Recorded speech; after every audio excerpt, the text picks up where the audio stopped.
What's going on, guys? We're back with another one pot dish, and this one's going to be spaghetti and meatballs. This is super easy to make, tastes absolutely incredible, and all of the ingredients are cheap and easy. There is quite a few ingredients here, but there's a lot of substitutes and things you can leave out, which I'll leave all of the details in the description below. Other than that, let's get straight into it. Please sit back, relax, and enjoy.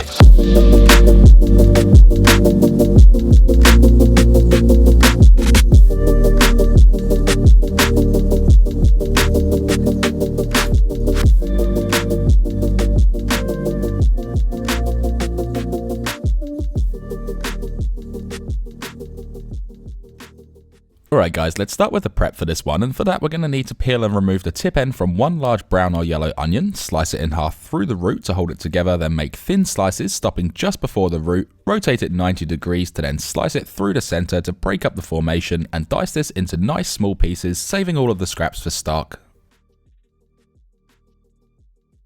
Peel and remove the root ends from 4 large cloves of garlic and run them along a fine microplane or fine box grater to create a paste, which is also known as minced, making sure to scrape it all out to avoid waste. Next, here we have 4 grams or 0.14 ounces of fresh soft stem thyme, 7 grams or 0.25 ounces of fresh oregano, and 7 grams or 0.25 ounces of fresh basil. With all 3 of these, scrunch them up tightly and give them a rough chop, which doesn't need to be perfect, and with both the oregano and basil, divide them in half and place them in separate prep dishes. For the last bit of prep, I'm also using 70 grams or 2.4 ounces of sun-dried tomatoes, which are optional and can easily be left out. If you do use them, just give them a fine rough chop, breaking them up into nice small pieces, and it's also okay to have a little bit of their oil on them, which is additional flavour. Now in a bowl, add 500 grams or 1.1 pounds of beef mince, half of the diced brown or yellow onion we did before, 1 whole egg, which will help bind this together, also adding in 50 grams or 1.76 ounces of fine breadcrumbs to work with that egg, 20 grams or 0.7 ounces of freshly grated Parmesan cheese to give these a beautiful texture, half of both the roughly chopped oregano and basil to add a herbaceous flavour, a generous seasoning of sea salt flakes, and of course cracked black pepper, but this time 20 cracks worth. Let's then get our clean hands in there and massage our seasoned meat, making sure all of the ingredients are well combined, especially focusing on that whole egg, leaving us with this beautiful hunk, which we now want to weigh and divide the total weight by 16. My total weight was 660 grams or 1.46 pounds, making it so I can roll out 16 individual meatballs at a weight of 41.25 grams or 1.46 ounces, creating all of these delicious meatballs that are now ready to be cooked. Place a large high-rimmed pan or pot over a high heat. Once hot, pour in 1 tablespoon or 20 milliliters of olive oil, which isn't extra virgin, and we can then dump in our balls, meatballs that is.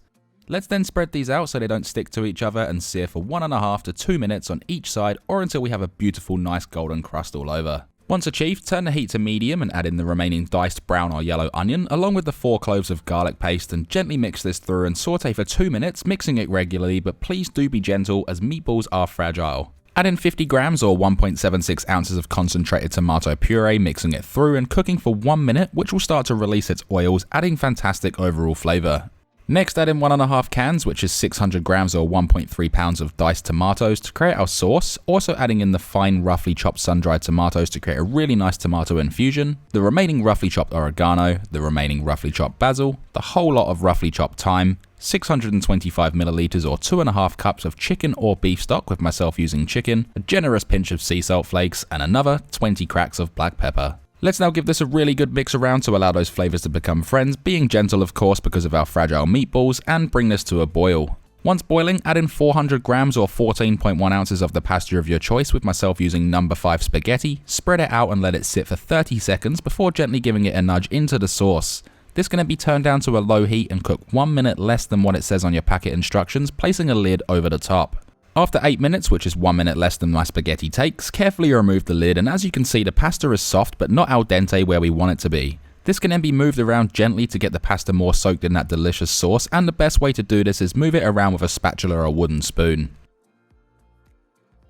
Once mixed, grate over as much or as little as you'd like of Parmesan cheese, and I recommend adding a fair amount, then place the lid back on for 1 minute to finish off the pasta and melt the cheese, and this can then be removed from the stovetop. Serve this up into bowls or plates or whatever you like to eat out of, placing that delicious soaked up spaghetti down first. Let's then come through and drop our balls on top, adding that one up top as a nice centerpiece. Garnish with thinly sliced basil to freshen it up. Grate over some more Parmesan cheese because you can never have enough cheese. Hit this up with a few cracks of black pepper and finish it off with a little drizzle of extra virgin olive oil, leaving us with this incredibly beautiful and delicious one pot wonder, which is spaghetti and meatballs. The only thing that's then left to do is make all of this worthwhile, and that is we can then dig in.